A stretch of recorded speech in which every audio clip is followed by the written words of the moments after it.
Jai Hind everyone, this is Hassan Raza. Welcome to Greta Academy.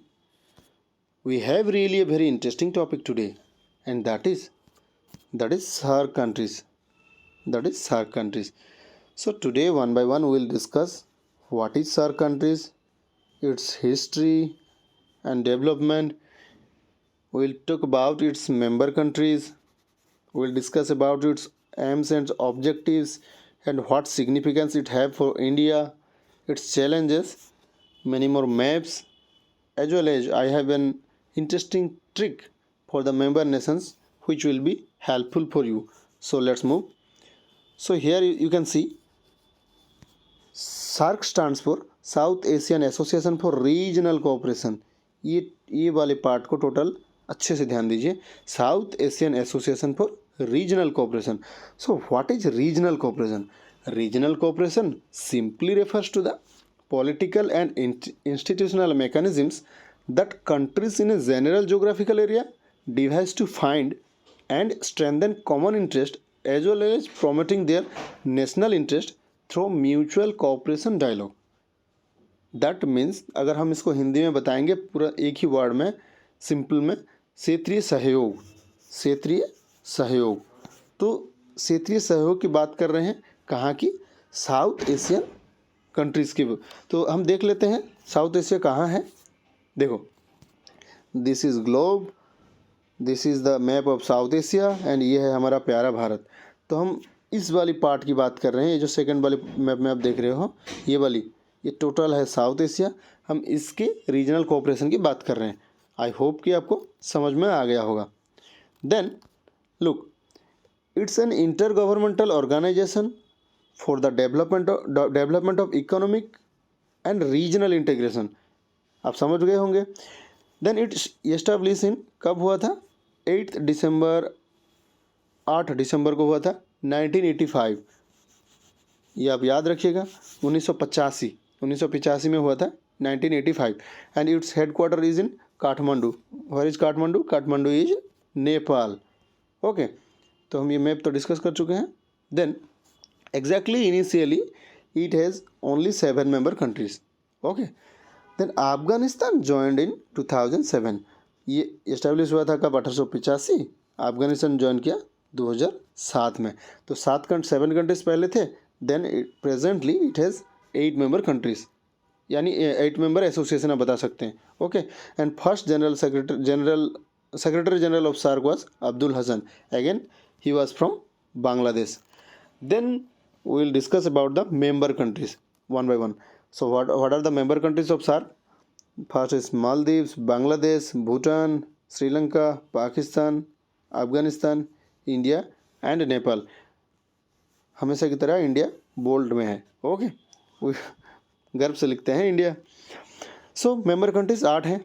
हम इसको mnemonic से याद रखेंगे. उससे पहले हम देख लेते हैं मेंबर कंट्रीज एक मैप में देख लेते हैं. देखो, that is SAARC countries. First क्या बात किया? मालदीव्स. सेकेंड श्रीलंका. अच्छे से ध्यान रखिए. Maldives, Sri Lanka, of course India, then Bangladesh, then Bhutan, then Nepal, then Pakistan, then Afghanistan. Okay, 8 countries. 1 2 3 4 5 6 7 8. I hope आप इसको अच्छे से याद रख पाएंगे. आपके लिए एक मैप है जहाँ पे मैं ब्लैंक रखा हूँ प्रैक्टिस के लिए. आप लोग बताओ अभी. देखो, ये वाला पार्ट मालदीव्स है, ये वाला. Second Sri Lanka, third India, fourth Bangladesh, fifth Bhutan, sixth Nepal, 7 Pakistan and Afghanistan. 8 countries. तो सार्क कंट्रीज़ का याद रहेगा आपको. अभी हम इसका बताएंगे कि एग्जैक्ट निमोनिक क्या है. Mnemonic exactly I have copied from somewhere. ये है MBBS pan. MBBS pan, MBBS pan. ये है trick. Exactly mnemonic means trick है. एम से क्या है? एम से मालदीव से, ब्लैक ले लेता हूँ. एम से मालदीव्स, बी से बांग्लादेश, बी से भूटान, एस से श्रीलंका, पी से पाकिस्तान, ए से अफगानिस्तान, आई से ऑफकोर्स इंडिया एंड एन से नेपाल. तो आप याद रखिएगा MBBS पैन. सार्क कंट्रीज़ की ट्रिक है। समझ में आ गया होगा आपको। Then move to the next slide. And हाँ, तो हमने बताया कि कितने मेंबर हैं, 8 मेंबर प्रेजेंटली हैं। And there are 9 observer to SAARC. ये ऑब्जर्वर का काम क्या होता है, देखो ये लोग पार्टिसिपेट करते हैं मीटिंग को, and they have exact I mean they are not a full members but have interest in regional cooperation. तो इनडायरेक्टली ये इन्वॉल्व रहते हैं। ये कौन कौन है देख लेते हैं एक बार। Australia, China, the European Union, Iran, Japan, the Republic of Korea, Myanmar, United States of America. ठीक है, लेकिन वो जो मेंबर कंट्रीज़ हैं, 8 member countries, that was important, आप उसको अच्छे से याद रखिएगा। Then we will discuss on objectives of the association. Exactly ये जितना सारा मैं अभी ये वाला जो जितना लिखा हूँ, ये डायरेक्ट मैं सार्क की जो वेबसाइट है, ऑफिशियल वेबसाइट, वहाँ से कॉपी किया हूँ। ठीक है, तो देखते हैं एक the first objective is to promote welfare of the people of South Asia and improve their quality of life. Okay, तो यहाँ पे वेलफेयर की मतलब क्या है? वेलफेयर की मतलब हम हेल्थ की बात करेंगे। मैं रेड ले लेता हूँ, 1 वेट। हेल्थ की बात करेंगे, हैप्पीनेस की बात करेंगे, अगेन हैप्पीनेस की बात करेंगे, एंड क्वालिटी ऑफ लाइफ मतलब ओवरऑल स्टैंडर्ड ऑफ लिविंग की बात करेंगे। कहाँ पे? साउथ एशियन नेशंस के अंदर। एंड सेकेंड वन क्या है? To accelerate economic growth, social progress की बात करेंगे, कल्चरल डेवलपमेंट। ठीक है, तो अगर इकोनॉमिक डेवलपमेंट होगी या इकोनॉमिक ग्रोथ होगी तो automatically it will push to the social progress and cultural development. ठीक है, देन थर्ड में बता रहे हैं कि सेल्फ रिलायंस यानी आत्मनिर्भर बनना। Then fourth is about to contribute about mutual trust. देखो, अगर किसी एसोसिएशन में म्यूचुअल ट्रस्ट नहीं होगा फिर वो एसोसिएशन डेवलप ही नहीं करेगा, ग्रोथ ही नहीं करेगा। तो हमें अगर एक साथ काम करना है उसके लिए म्यूचुअल ट्रस्ट होना या अंडरस्टैंडिंग होना बहुत ही ज़रूरी होता है। ठीक है, ये सार्क में भी लागू होता है। Then fifth is collaboration. Again it is very important, collaboration. तो अगर किसी एसोसिएशन में आप काम कर रहे हो then you must have strong collaboration for the development and growth of the association. Cooperation, अभी मुझे यूनाइटेड नेशंस डेवलपमेंट प्रोग्राम का एक 3C के बारे में कुछ बता रहे थे, याद आ रहा है कि 3C जैसे कि कोलाबोरेशन, कोऑपरेशन, कोऑर्डिनेशन, ऐसा करके कुछ, तो आप याद रख सकते हैं 3C, कोलाबोरेशन, कोऑपरेशन, कोऑर्डिनेशन। ये बहुत ज़रूरी होता है। यहाँ पे और एक चीज़ दिया है कि to strengthen cooperation among themselves in international forums on matters of common interest. Okay, तो कॉमन इंटरेस्ट की बात कर रहे हैं। जैसे हमारे प्रेजेंटली 8 मेंबर कंट्री हैं, इनके कॉमन इंटरेस्ट क्या है और हम इसको कैसे बहुत अच्छे से डेवलप कर पाएंगे और ये लोगों की भलाई में या लोगों की वेलफेयर के लिए यूज़ हो सके, है ना। तो ये है सार्क की objective. Then areas of cooperation, किस किस एरिया है जहाँ पे सार्क मेंबर कोऑपरेशन कर सकते हैं, जैसे कि प्रमोटिंग इन टूरिज़्म सेक्टर है। टूरिज़्म सेक्टर जैसे कि आप इंडिया की बात कर लो, श्रीलंका की बात कर लो, श्रीलंका ऑलमोस्ट मेजोरिटी क्या है ना टूरिज़्म सेक्टर पर डेवलप करता है, सर्विस सेक्टर। इंडिया में बहुत सारा टूरिस्ट प्लेसेस हैं। Then agriculture and rural development. देखो, ये जितना सारे मेंबर्स हैं, 8 मेंबर्स की कंट्रीज़ की बात कर रहे हैं, almost majority of them are based on agriculture. ठीक है ना, तो एग्रीकल्चर की बात हम इसलिए कर रहे हैं ताकि अगर एग्रीकल्चर डेवलप होगा, क्योंकि यहाँ पे बहुत सारे लोग डिपेंडेंट हैं, अगर एग्रीकल्चर में डेवलपमेंट होगा तो उनकी इकोनॉमिकली ग्रोथ होंगे और लाइफ ऑफ स्टैंडर्ड जो होगा वो ऑटोमेटिकली ठीक हो जाएगा। Then addressing environmental issues, natural disaster and biotechnology. देखो, एनवायरमेंटल इशू जैसे कि हम नेपाल और इंडिया की बात करेंगे, एनवायरमेंटल इशूज़ या डिजास्टर्स इसमें क्या है, सिंपली अर्थक्वेक जोन में आता है। अगर अर्थक्वेक जोन में आता है, नेपाल में भी अर्थक्वेक हो सकता है, इंडिया में भी अर्थक्वेक हो सकता है, तो इसमें हम कोलाबोरेटली होकर काम करेंगे कि हाँ, इसका जो भी साइंस एंड टेक्नोलॉजी के थ्रू हम डेवलप करेंगे उसके वो मिटाने के लिए, यानी उसको रोकने के लिए, to minimize the impact of यानी adverse impact of disasters, we will work on that field also. Then economic, trade, financial cooperation, social efforts again, will poverty reduction. देखो ये जो जितने सारे कंट्रीज़ की बात करें सार्क की, बहुत सारे ह्यूज अमाउंट ऑफ पॉपुलेशन है, तो इनमें पॉवर्टी भी है ऑब्वियसली. अब पॉवर्टी को रिड्यूस करने के लिए या डिक्रीज़ करने के लिए हम अगर कोऑपरेशन होकर काम करेंगे तो it will be better. Then again science and technology, तो अभी it is in 21st century. For any type of development we need the help of science and technology. So if the science and technology will develop, automatically it will be a big push factor for the whole development of the association.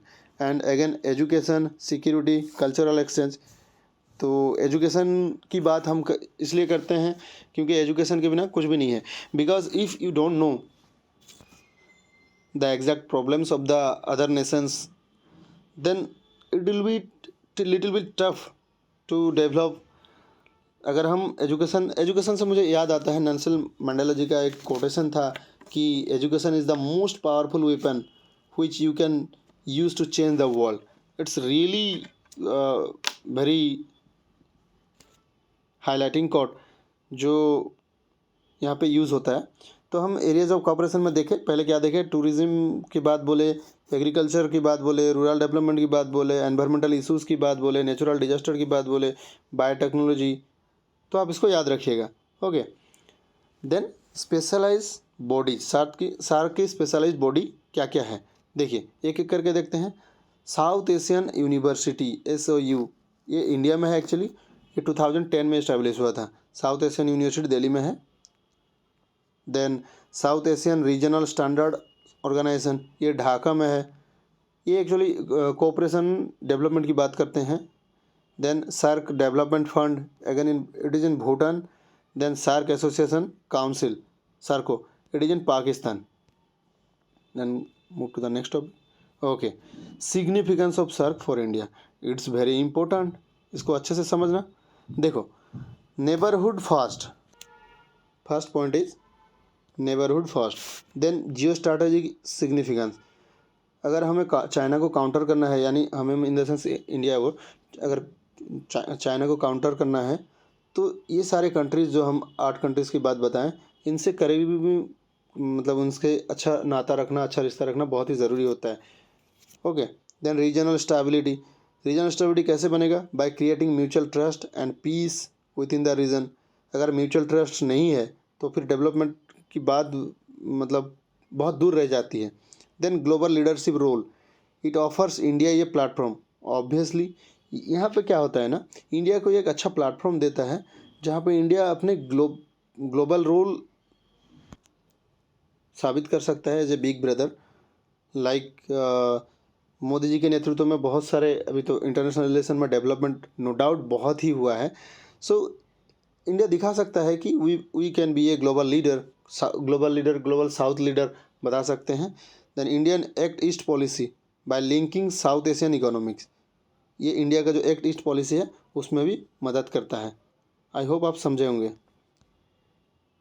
Then ये लोगों की बात करते हैं. ये जो exactly लोगो आप देख रहे हो, there are 7 pigeons. Actually Afghanistan को बाद में ऐड किया गया. तो 7 पिजन्स टॉकिंग अबाउट, मतलब ये 7 कंट्री की बात कर रहा है. क्या है? 7 पिजन सीकिंग पीस. पिजन का सिंबल पीस का है. ठीक है, ये सार्क की लोगो है. देन आप देख सकते हो आई ऑफ बुद्धा क्या दिखाता है? Again it is showing peace. ठीक है ना.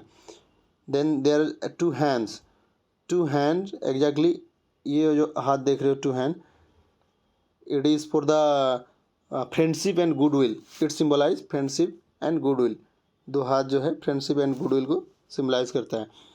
Then again 2 thumbs symbolise the member countries भो, और यानी संकल्प, to unite and support.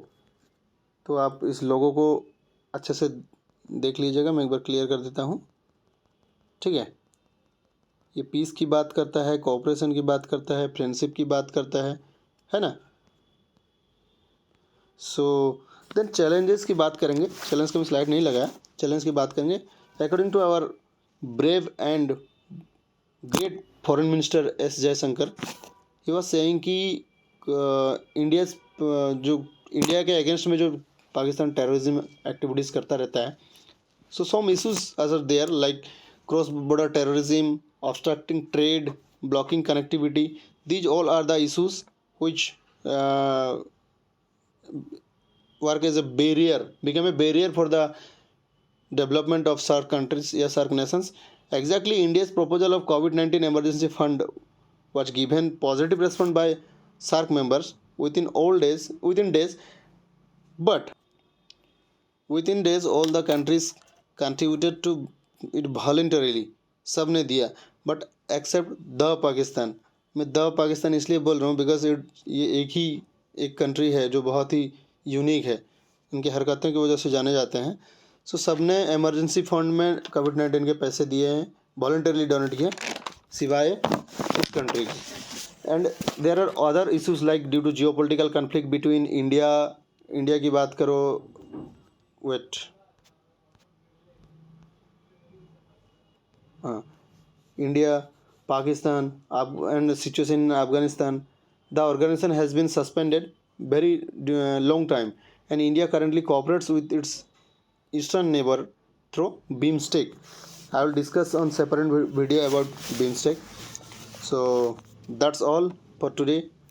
I hope you got to know all about the SAARC nations, but if you have any doubt still, you can ask me in comment section. Then thank you so much for watching. God bless you, and a warm happy new year to you all.